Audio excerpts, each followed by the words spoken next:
چاند فرموز کی mega last episode کا پارٹ 2 کیا پریڈکشن آپ لوگ ساتھ شیئر کریں گے، جس میں آپ لوگوں کو دکھایا جائے گا کہ آخرکار جو بہت زیادہ جہاں پر غصے میں ہوتا ہے اور آ کر جو بات کرتے ہیں عالیہ کے ساتھ، عالیہ سمجھانے کی کوشش کرتی ہے اپنے ہسبینڈ توقیر کو، اس سے کہتی ہے کہ جو کچھ بھی ہونا تھا ہو چکا ہے، آپ پلیز اب ان باتوں کو بھول جائیں اور اب کبیر کی شادی کروا دیں۔ صاف الفاظ میں انکار کر دیتے ہیں جہاں پر توقیر اس سے کہتے ہیں کہ میں اس طرح کے معاملات میں نہیں پڑھنا چاہتا کیونکہ میں اپنے بھائی کو اب تکلیف میں نہیں دیکھنا چاہتا، اسی وجہ سے آپ پلیز میرے سامنے اس کی بات مت کریں۔ تو عالیہ یہ باتیں سنتی اور کہتی ہے کہ آپ چلے اس معاملات میں نہیں پڑھنا چاہتے لیکن اپنے بھائی کو خوش تو دیکھنا چاہتے ہیں نا، اگر اپنے بھائی کو خوش دیکھنا چاہتے ہیں تو آپ کو اس کی خواہش پوری کرنی ہی پڑے گی، آپ پلیز اس بات سے انکار نہیں کر سکتے۔ سمجھانے کی کوشش کرتے عالیہ کو لیکن عالیہ کو بھی بات نہیں سنتی، اس سے کہتی کہ جو بات میں نے کہنی تھی کہہ دی ہے، میری بات یہی ہے، پلیز آپ مجھے جو مجبور مت کریں۔ عالیہ کہتی کہ ٹھیک ہے، اگر تم بیچ میں نہیں آنا چاہتے تو نہ ہو، مجھے کسی قسم کا کوئی بھی اعتراض نہیں ہے، لیکن میں خود جا کر جب بات کرتے ہوں پھر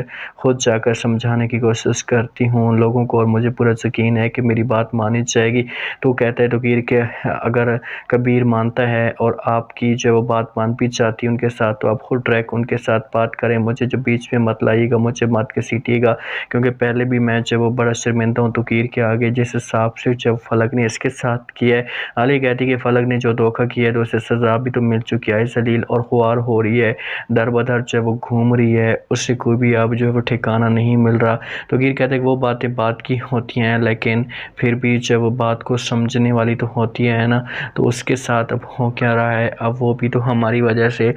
در بدر ہوئی ہے، ہم نے کبیر کی زندگی برباد کر دی ہے اور الہام کی زندگی برباد کر دی ہے۔ دوسری طرف آپ لوگ یہ بھی دیکھیں گے کہ فلک جو ہے وہ جہاں پر حمزہ کو تانے دینا شروع کر دیتی ہے، اس سے کہتی ہے کہ حمزہ تم نے میرے ساتھ شادی کی ہے لیکن میرا جینا حرام ہو گیا ہے، تو صاف الفاظ میں حمزہ انکار کر دیتا ہے اور کہتا ہے کہ میں نے جو ہے ویسا کچھ بھی نہیں کیا، شادی تم نے کی ہے اور میں نے تمہارا جینا حرام کیسے کیا ہے۔ تو فلک کہتی ہے کہ بس میں نے بہت فیصلہ کر لیا کہ بس اب میں تمہارے ساتھ نہیں رہ سکتی، تو حمزہ آگے سے جواب دیتا اور کہتے ہیں کہ اس بات کا مجھے پہلے بھی آئیڈیا تھا، مجھے پہلے بھی پتہ تھا کہ آپ نے ایسے ہی کرنا ہے، کیونکہ آپ تو صرف اور صرف جو ہے وہ ایک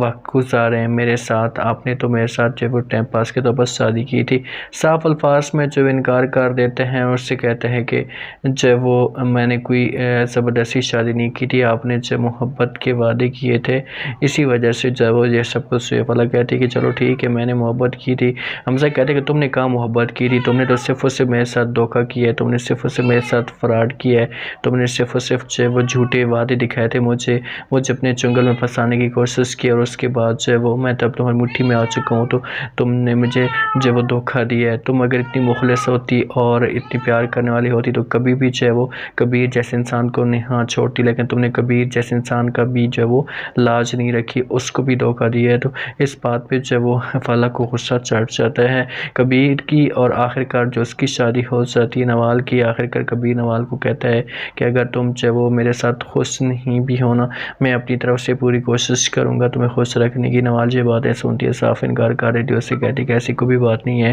اگر ایسی بات ہوتی تو میں آپ کو ضرور بتا دیتی، پولیس آپ ایسی باتیں نہ کریں، ایسا جو بات کر کے شرمندہ نہ کریں، میں آپ کے ساتھ خوش ہوں، بس آپ جیسے انسان مجھے چاہیے تھا، میں نے حمزہ کے اوپر یقین کر کے بہت بڑی غلطی کی ہے اس معاملے پہ۔ جب کبیر کہتا ہے کہ وہ باتیں ساری ٹھیک ہیں لیکن مجھے بھی تکلیف مل چکی ہے، اسی وجہ سے مجھے اور ذات کے اوپر یقین نہیں ہے۔ نوال کہتے ہیں کہ اس بات کو میں اچھی طریقے سے جانتی ہوں کہ آپ کو تکلیف مل چکی ہے، آپ کو دھوکہ مل چکا ہے، لیکن میں اپنی طرف سے پوری کوشش کروں گی کہ کسی طریقے سے آپ کے ساتھ اپنے آپ کو سیٹ کر سکوں، کسی طریقے سے اپنے آپ کے ساتھ ایڈجسٹ کر سکوں، اس کے بعد جو ہوگا وہ دیکھا جائے گا۔ آخرکار فلک کتنی ذلیل اور خوار ہی ہوتی ہے کہ وہ آتی ہے سب کے پاس معافی مانگنے کی کوشش کرتی ہے، لیکن کبھی صاف الفاظ میں انکار کر دیتے اور کہتے ہیں کہ اب میں اپنی زندگی میں بہت زیادہ خوش ہوں، مجھ سے آپ پریشان نہ ہی کریں تو بہتر ہوگا۔ یہ فلک کی سزا ہوتی ہے اور فلک جو ہے پاگل ہو جاتی ہے۔ دوست آپ کو کیا لگتا ہے کہ آگے حمزہ کی کیا سزا ہونی چاہیے؟ لازمی رہتی ہے۔